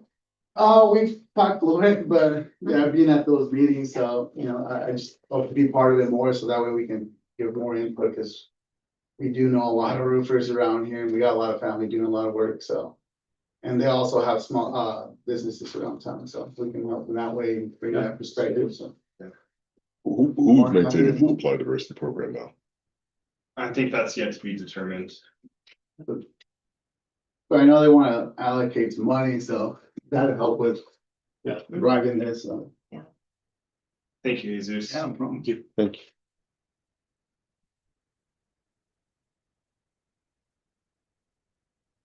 Katie. There we go. That working? Good. Well, good segue for we don't have a heck of a lot of time to talk about strategies, and what I'm capturing here is what I walked through it last week with our team and the folks in the focus group for the economic development plan. I did my best to capture some of the strategies attached to these programmatic work areas that I could. But I think we need to talk through them a little bit more, and I'm pretty sure I missed some because I wasn't taking notes. We haven't gotten the notes back because it was only on, it's not Friday or Thursday Thursday. night, yeah. Time flies, but I wanted to just keep you folks up to speed and also share some initial thoughts as we go into next year of, because it's really clear that BDAB wants to sink your teeth into a few things. I have some ideas that I wanted to share, and I need a little feedback on that as we put the work plan together for you folks for next year. But thought I'd just share this with you. Can I get this bigger? I'm sure I can. I'm Bottom right hand corner, okay, where? bottom right hand corner, there's a scales. Yeah, better. Or So a couple of things, just to reorient us. I built this off of council goals, more or less, and around the center of city economic development, our program, and that's Cyrus. Eventually it'll be Borough, it'll be additional assistance from EDCO and others, and we'll build it up over time. But around the program that is the city economic development program are 5 areas of work. One is your traditional business retention, growth, and recruitment. We are focusing a lot of effort on that retention piece, and I'll get into that in more detail later in a minute. We've had a little bit of discussion around that. Sustainability and resilience is another council goal embedded within city economic development. Inclusive prosperity, so that speaks to our procurement processes and a lot of other areas. Planning, land availability is clumped together. That is our comprehensive and growth plans. It is also our inventory of commercial property and industrial property, and the infrastructure that makes that go. And then finally, the borough and the strategic public investments around TIF, the tax increment financing, mini TIFs, are all lumped together as places where we can invest and have tools, different types of tools to make things happen. So those are the 5 areas of growth. So based on that, use this thing. Starting off with business retention, growth, and recruitment. So I just wanted to walk briefly through how did we come up with these blobs, technical terms, not just from city council goals, but also from listening to a lot of people, 100 stakeholders, you folks, the focus groups. And we conducted 2 surveys, one to businesses where we heard back from about 170 businesses, and another survey that we sent out to employees. Also asked us to do that. So this is way over generalized when I go through this, but this gives you a sense of what we were hearing. And so it's clumped into several areas. It's continuing to take a look at our permitting, engineering, planning, and interactions between business and the city. How well coordinated they are, communication, timelines, etc. Land and lease costs are high in Bend, and availability is limited. So folks out there in the business community are feeling the pinch of inflation and how much it costs to build and how much it costs to lease in Bend specifically, even for our region, how increased the costs are here compared to Redmond or Prineville and other places. Supply chain, we've talked about this a lot. It's hard to get stuff in and out of Bend. It's a lot harder than if you were in Portland or some other place that was on the I-5 corridor. Cost of doing business is high and in general, and continues to increase. Labor supply for certain sectors is low. It's just challenging here because of where we live. And then again, housing prices. We've heard this from many, many folks consistently. So we also assembled some data that supports this category. Net business loss and gain, unemployment, lease occupancy and sales, housing prices. You can read the rest here. There's more data that points to supporting that stakeholder input. So here's what we heard. Here's the data sets that are telling us, yes, these are areas you need to take a look at. And then what are our work plan elements to get us started in the next this biennium to start plugging away at these things. So a business retention and growth plan. We're already doing this. It's underway. We're going to be dedicating pretty much a full FTE to this effort next year, and really taking a look at what is it that we need to do to make sure that businesses don't leave here and that our attrition rate goes down. Entrepreneur acceleration, working with our friends at EDCO and others. How do we keep folks who are just starting off, are innovative, and keep them here in Bend? Childcare is still on this plan. It's from both council and from stakeholder input as something that's a conundrum for our community and frankly the rest of the country. The availability of and cost of customer service. Working with our friends in permitting, engineering, planning. They've done a lot of work over the last few years. How can we make that better? How can we look at our communications, etc.? And then just general business communications of what's going on. For example, with some of the fees that we have seen happen over the last couple of years, some of the trends that are happening with workforce, with housing, et cetera. There's a lot of ways that we as a city can be better communicators. So some of the strategies we talked about with the focus group last week are how do we go about recruitment in a time when it's really hard to do so? How much effort are we putting into it? And when we do put effort into it, how are we being very, very specific to the right size and the right type of industry? When we used Echo Northwest, for example, to identify our top industry sectors, how do we align that with who we're recruiting for and the right size? Is it a satellite versus a whole headquarters, for example? So I indicated there satellite location recruitment specifically is more of what we're probably looking at, and growth of existing. So that's the retention and growth. Small business grants is an option we have for strategies of that, but for money, we would really like to stay and grow and bend. If we just had X amount to buy a new widget maker, we could exponentially grow our production and hire more people. Things that we know are out there with businesses who actually want to stay in Bend and are looking for a solution to do so. So maybe we could put some small business grants together for that. And I think that's a place, obviously, for BDAP to weigh in. Permit expedition and efficiency, again, how do we work with our friends in community development to continue the improvements that they've been making, and housing delivery, working with our team here in housing with midpoint, affordable with capital A, and just attainable for middle class. And then Borough, attraction, recruitment, investment. How do we leverage our ability of having that tool and urban renewal areas with actually making cascading events happen, where we put an investment in or we provide a tool and other businesses look at it and say, yes, that's something they can invest in. So that's just a start. I'm sure I left some of the things that we talked about in the focus groups out of that, but we'll come back with that. And what I want to do is circulate it in its entirety with the notes from the focus group so you can chew on it a bit before we meet again. But this is a sense of what the outline of the work plan looks like for the economic development program. So at least it gets this in your head. We can start talking about it more specifically next time we meet.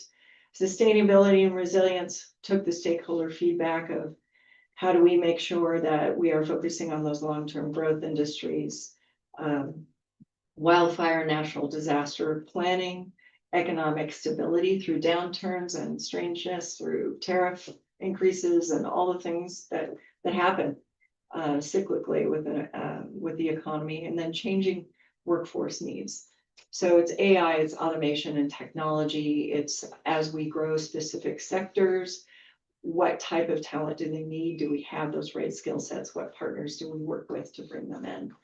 Supporting data is the work Jonathan did with unemployment, visitor recreational annual visits from our friends at Visit Bend, wage disparity analysis, and industry sector analysis data of who are we attracting and who's staying and who is not. Just part of the supporting data under this. Oh, and investment visitor data. Work plan elements, a resilience plan that's economic, one that's built in with the folks that are already working on disaster response and resiliency. There's a business portion of that. It's not just us as human beings being ready. It's how do we keep our businesses ready? Had a long discussion about that. And then workforce. How are we making sure that our higher ed and K through 12, as well as folks that do East Cascade work, that do all sorts of programs that support developing those skill sets to make sure that we have the right voice to the industry sectors we're actually trying to increase here. And then some of the strategies are those an assessment with our partners on really what is changing here, what are employers looking for, and where are the gaps. Business resilience plan, we can build that up and make that happen. and natural disaster preparedness plan with our folks here. They're already working on it. And that may include working with folks who are developing what's called resiliency hubs that are centralized areas. There was a workshop on this last week that provide power and all sorts of amenities for businesses and humans alike to keep going when things go bad. And then energy redundancy and a backup plan. What happens if we get cut off? What happens if our fuel supply gets backed up? And that flows under the business resiliency plan and natural disasters, but with very specific needs that are relevant to business. Then inclusive prosperity, we go through the same thing, our stakeholder feedback of making sure Bend is affordable housing and addressing the wage gap, making sure that there's some sort of way where you enter into an entry-level position and there is an ecosystem here which supports you from going from entry level on up to wherever you need to go, because the education is available, the programs through East Cascade Works and others for skill development. There is infrastructure here so that people who want to live here get their toe in the door and they have plans to go somewhere and do something. They have a clear path to getting the skill sets going there. And then Jesus spoke to this specifically, access to city procurement for the small businesses that are here, making sure that we are addressing the need to diversify our procurement and making sure that it's accessible and easy to understand. A whole bunch of supporting data that goes toward that. Work plan elements, housing programs to increase inventory and affordable units. We're already working on that. Target sector support for labor force upward mobility, procurement, inclusion and accessibility, and workforce transportation, availability and affordability. We talked about the fact that we've become a commuter community where, correct me if I'm wrong, is it 53% of our workforce is coming from outside of Bend? That's a problem. If we can't create places that are affordable for them to be here and live and work, then we probably should look at some transportation plans, some commuter plans to support those folks. And those are included in the strategies. And that's just to start, as I mentioned. Trying to go through this pretty quickly so we can have a little bit of conversation. And then planning and land availability. This is the comp plan and the work growth plan. And we know we're going to run out of industrial land. We know that commercial plan is tight. We've incorporated them into master plan communities, but they're bits and pieces throughout town. Do we need a more comprehensive look at that through the comp plan coming up?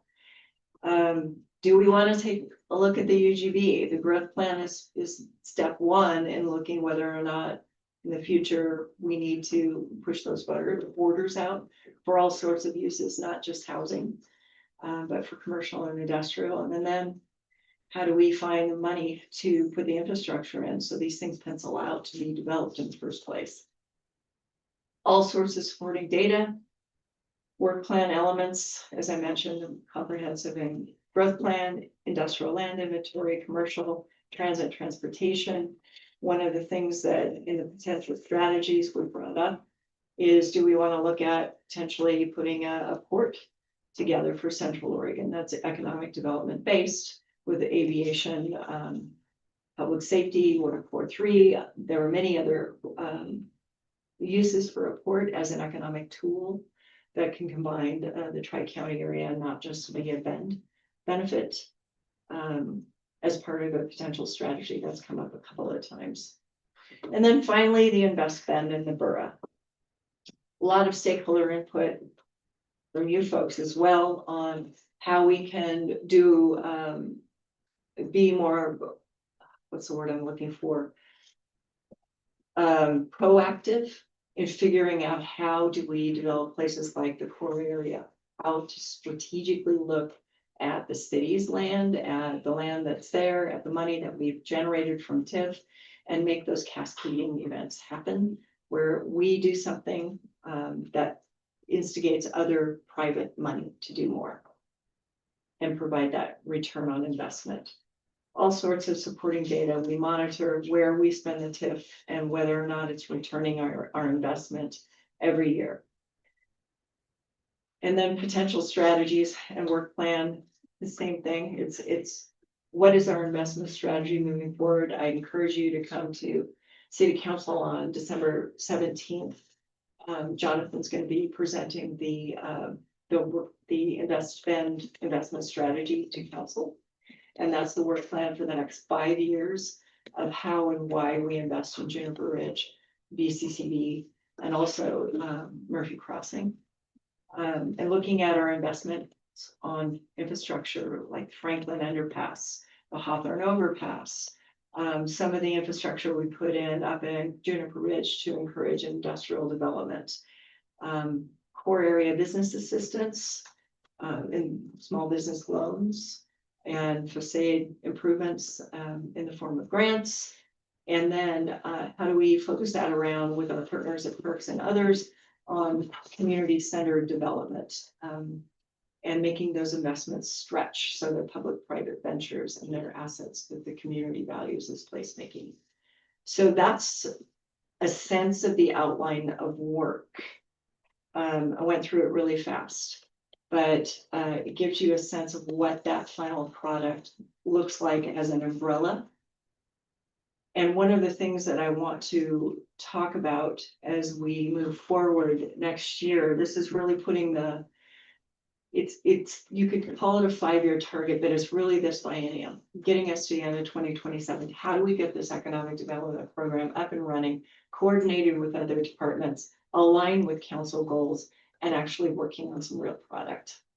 And one of the pay dirt areas I see as an opportunity is really digging into that business retention piece, because this feels like, having been a part one way or another of BDAP for a very long time, where the rubber hits the road here. And it's how do we put programs together that encourage folks to keep their businesses here and grow them, and going over strategies and taking input and sharing success, and involving BDAB in how those strategies are actually going, and whether or not we miss something. Seems like a really good area to start with, and especially when you put your strategic plan together of, so what work do we do as far as helping inform council on whether or not certain policies they're making is working or not. Certainly, a lot of this falls under a council policy of business retention. And we can dig into some of those together over the coming year. A lot of talking, and I apologize for that, but I wanted to get this out. Any reactions to this? Yeah, I just had a couple of notes I made that I think are embedded or implied in your plan, but I want to make sure we're highlighting. Okay. One is, what can we do to beef up the trades and skill development in that area? And similarly, what I'm seeing a lot is AI sort of transforming how work is done. Yeah. And I'm thinking about the workforce is just entering into our community, and how can we identify the roles that are most impacted by AI, most likely, and what would a plan look like that could support their transition, their way to continue to enter the workforce. And what actual jobs are not. Right. And where can you go? Yeah. And then the last one was just making sure, we've had a few presentations around zoning for neighborhood businesses. Can't remember what they're called. Neighborhood commercial. Neighborhood commercial, yep, and I think that could be embedded in your plan. Yeah. That was it. Good feedback. Anything else that you can think of that's kind of missing here? There'll be a lot more opportunities. What the next steps look like is, I finished taking in the notes from last week's focus group meetings. But essentially, this is the outline for what the plan looks like. that report that we owe, our department, I owe, excuse me, council will come up in January, February timeframe. And that'll be it'll be this outline, but in a report form.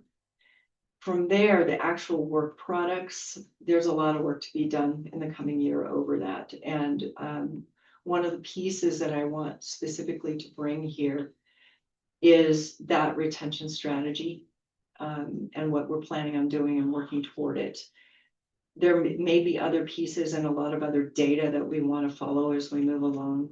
And I really like that idea, Jillian, of an understanding of what industry sectors are going to be most effective and how quickly. And I think we have some talent here in town, the people who can help us with that. We may want to do some sort of study in collaboration with East Cascade Works or higher ed, I don't know who, but that might be the next step in taking a look at something like that a little bit more deeply. I do a lot of reading on this, but we're so unique in Bend and we're so different than larger markets because of how our business ecosystem is structured around those satellite types of organizations. And we talked about this last week, the remote workforce. It's just going to be a tricky thing for us to get ahead of. But I think with the right partners, we can start working on them. We can certainly talk about the borough and what direction that's going and how you want to have that conversation with council in the coming year of your strategic plan and what they need from you folks. And those ideas that you were just discussing around, is there some overlapping interest here? That could be another conversation that we can have in the coming year. When do you think your information will culminate in budget direction? It already is, with the budget that I have. I've been taking a look at allocation of money toward EDCO. And we are actually in the middle of some discussions of a potential partnership specifically around the retention and leveraging their staff. And just figuring out how to move forward with that because we're working on a new model with EDCO that emulates GPI and Greater Portland Lake and some of the other EDOs across the state. But we're really counting on them to provide the expertise and the connections and in addition to supporting the innovation hub that they are now heading up and all the startup entrepreneurial programs that are around that. So that's part of most of my budget is trying to figure out how to partner with them. Also looking at taking out a significant, but an amount of budget that can be allocated for just straight up small business grants and starting a pilot program. And that's another piece that you folks need to weigh in on. And a couple of other smaller things and just sponsoring some efforts that are in town for advocacy for infrastructure dollars for those industrial and commercial properties we want to develop.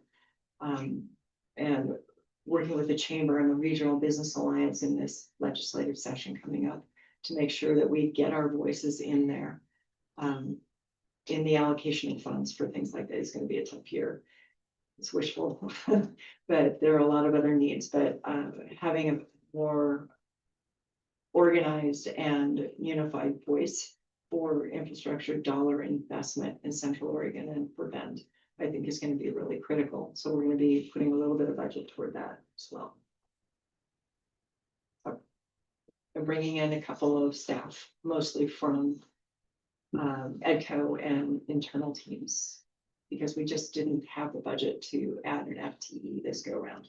But we're going to be able to accomplish beefing us up in the meantime, just using our existing resources. So from Burra's perspective, I'm asking a little bit out of ignorance, but you project out 5 years, 10 years based on current investment in those projects and areas. I'm really going with this, but I expect that there will be an element of that economic plan that incorporates all of that. I look at it from like, how does this group best have an impact, in the next 6 months? Like, what can we do from a low hanging fruit perspective? And one, we need a basic understanding. Is there $100,000 available for small business grants in order to, retain business or grow business here? It feels to me, and this is just my personal opinion, that over the next year or two, those might be our best opportunities. And that'd probably be a great thing for this group to kind of dive into. But just getting that, overall sort of framework for a budget, I think helps at least give us an idea or direction on how we can fit in there. And with your list of priorities sort of sifted through, just, it's hard to, the big ocean, it's kind of hard to hone in on where your plan is relative to the things that we can Yep. have an impact on. Well, I can share the programmatic budget with you folks.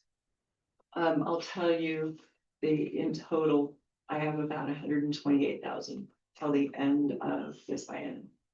So it's not a lot. So I can break that down and share it with y'all. And just being creative and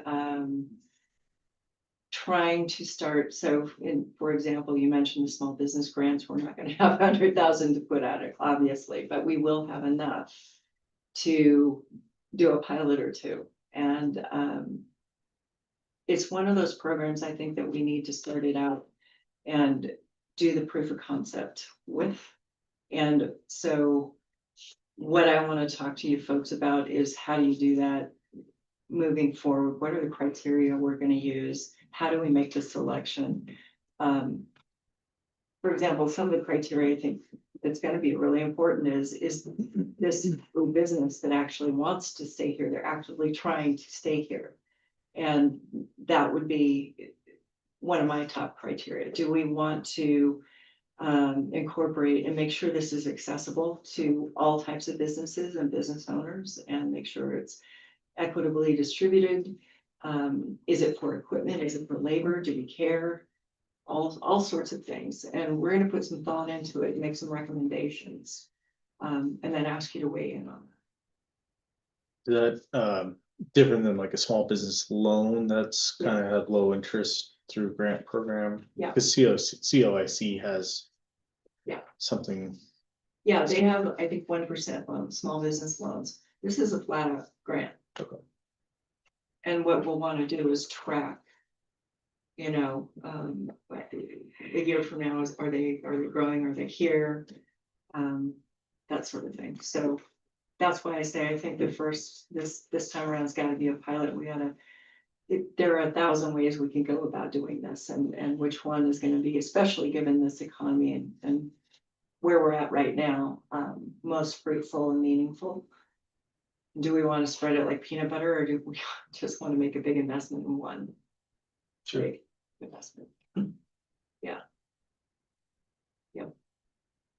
But there'll be a lot of things to talk about as a group in the coming couple of years, and I'll look forward to bringing the next iteration of this up to you so we can start to get into this a little bit more deeply. December is the time when I'm going to start writing and putting this together, preparation for a January or February proposal to council. And by then I want BDAB to be comfortable with what that is. Katie, just a question on the number. So you're talking about $128,000 that haven't been allocated yet before the end of the biennium. When you look at something like Visit Bend's working dollars investment, they're spending nearly $3 million in marketing to try and drive tourism to this town. Does that fall under your remit to kind of Okay, It does come out of economic development, but that's not discretionary, that's contractual with them. Mhm. So they remain whole, through this next biennium. yes. So, but in terms of things that we can make an impact on, how do we start talking about some of those large buckets of dollars in such a way that we can start being helpful on looking at the effectiveness of that, or even talking about the the outcomes that those drive in concert with other priorities that you're outlining within the Yeah. economic development plan? And that's a great question, John, and that's why I think we need to take some time going over the charter. I think it's a really good time to do that. Because Visit Bend, that presentation you heard today is part of their contract, Mhm. where they're reporting back to us how successful they're being with their marketing dollars, and as the contracted visitor bureau for Bend. And they're really good about coming and giving updates, and reporting their progress. So we can kind of give a little bit more context. I don't know if that happens Yeah, on BDAB board. on an annual basis reviews and provides feedback on their business plan for the upcoming fiscal year. And then that is what ultimately is recommended to council for their consideration. But that is part of the contractual requirements that we have with them. Yeah, and you just haven't hit that cycle yet when they're here presenting their plan. Yeah, I think just as a new member, trying to learn where all the big buckets of dollars are that are discretionary, I guess I would call it, and when those cycles come up so that we can decide. Wait, say that part again, where the big bucket of dollars are, that are discretionary. Well, We have I look at something, it, Katie? I look at a $3 million working budget that's spent 85% in the off season, and I saw the occupancy rates of what we see in the off season. So I'd call that fairly discretionary. So the question is like, when do those, I don't know the timing horizon of all these different decisions. And, and how to even voice a, perspective on it, ultimately is what it comes down to. So I don't know if it's discretionary or not, but that's the word I'm looking at. Well, I appreciate all of this. I'm just being wary of the time here and making sure we stay on time, but thanks for the input, and there'll be more to come. Okay, thanks. Thank you. Yep.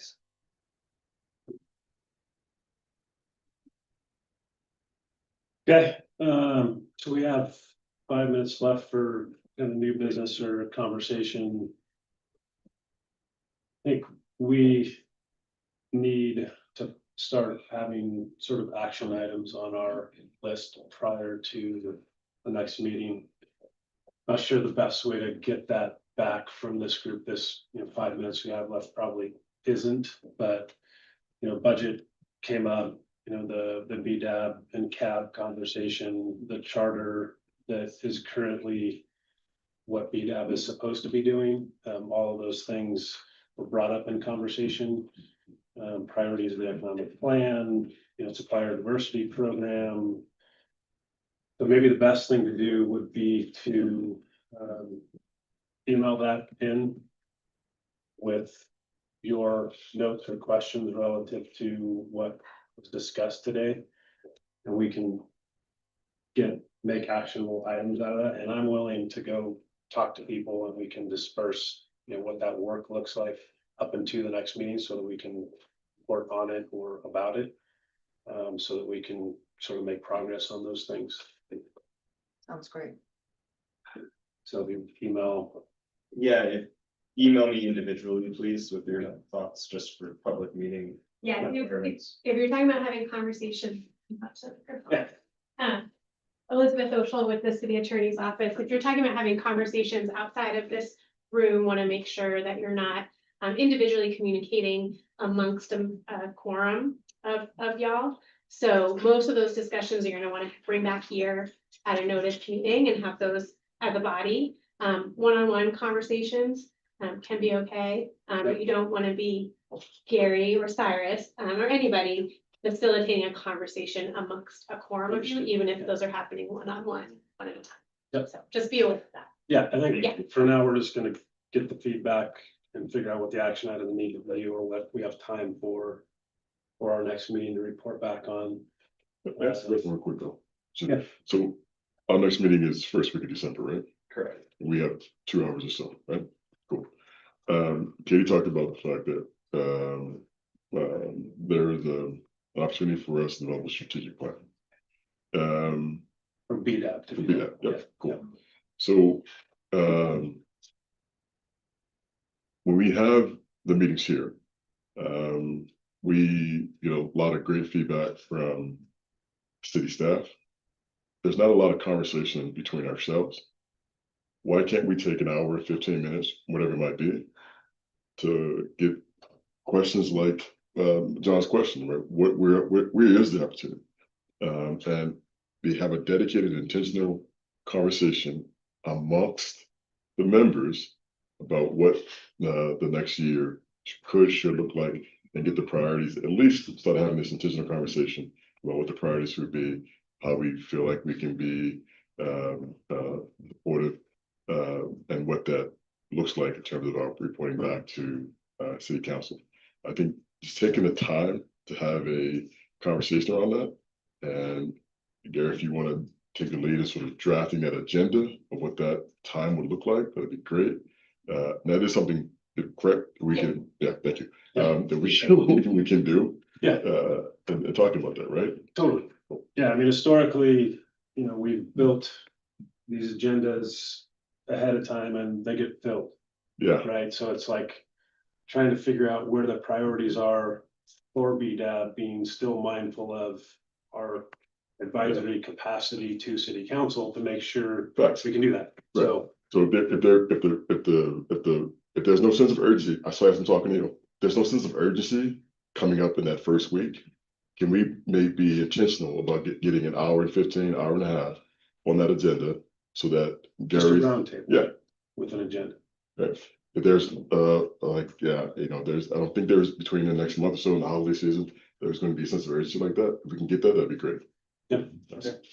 Yeah, I think Katie and I will just talk about how that fits. I think BDAB's work plan needs to be in direct alignment with the actual economic development strategic plan, and I think that's the intention of why it hasn't been updated up to this point, is because we wanted to get towards this adoption, which we're at an inflection point with. So I think that sounds reasonable in my mind, and I'll defer to Katie's guidance on that, but it makes sense to me. Not sure what that was, how that, can we get an hour and 15 minutes? I believe that should be fine. I think we're trying to determine how that fits in with timing of Katie's plan. Yeah, well, I think Gotcha. we'll just make sure we can get some amount of time, so an hour, That'd be hopefully. wonderful. Yeah. Yeah. So, but we gotta go look back and make sure that we're addressing anything that's on there. Certainly, if there's nothing on there, we could develop the whole time too. Gotcha. That seems pretty urgent, from a BDAP perspective. Again, because Katie is, correct me if I'm wrong, but I thought that there's nothing that BDAP needs to, because the investment is no longer the broader plan, it's about Bureau. Is there anything, so do we need to have, BDAP is not approving your plan, correct? You're charged with giving us input, and Right. it would be great to have BDAP make the recommendation to council, because that's your job, is Gotcha. recommendation council to accept or to Gotcha. they want to make sure that you've had your eyes on it, you understand it, and you feel good about it. Got it. And so that's what I'll be needing. Yeah. Most of the work, frankly, is after that it's done. For Okay. us, Yes. right? So it'll be next year. Got it. So are you expecting for us to review that plan and make recommendations prior to our December meeting? No, Gotcha. Cool. nope. Sounds good. Thanks. All right. Thanks, everybody. Thank you. Wait, that's what I was trying to say is